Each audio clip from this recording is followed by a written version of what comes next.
ভোর ৩টায় ঘুম থেকে ওঠার পর ফ্রেশ হয়ে বাজারে গিয়ে একজনের জন্য ওয়েট করতেছি। দেখতে দেখতে সে চলে আসছে। এখন আমরা রাইডিং শুরু করতেছি। কিছুক্ষণ পর একটা বিরতি দিয়ে আমরা নামাজ পড়ে নিয়েছি।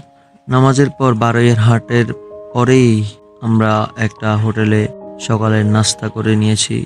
একটু আড্ডা দিতেছি হোটেলের সামনে সবাই। এরপর আবার রাইড শুরু। এখন আমরা মেলখুম চলে আসছি। মেলখুমের এখানে পরিত্যক্ত ব্রিজের পাশে মাজারে আমাদের বাইক রেখে লক করে অপ্রয়োজনীয় সরঞ্জাম রেখে ছোট্ট একটা ব্যাগ ক্যারি করে আমরা মেলখুমের দিকে ঢুকতেছি। পানিপথ ধরে হাঁটতেছি ও মজা করতেছি। দেখতে দেখতে আমরা মেলখুমের মুখে চলে আসছি। এখন মেলখুমের দিকে ঢুকতেছি, মূল খুমে ঢুকতেছি। এখন আমরা এই সময় এই মৌসুমে যে পানি অতটা বেশি না, তাই আমরা মজা করে হাঁটতে পারতেছি, অতটা কষ্ট হচ্ছে না। দেখতে দেখতে আমরা মেলখুমের অনেক গভীরে চলে আসছি। এখানে পানি অনেক বেশি, অনেক মজাই হচ্ছে। এখন ফিরে যাওয়ার পালা। আমরা ফিরে যাচ্ছি সেই পথ ধরে পানি দিয়ে হেঁটে। বিকেলটা হয়তো অন্য কোথাও কাটাবো, ইনশাআল্লাহ। সাথেই থাকুন।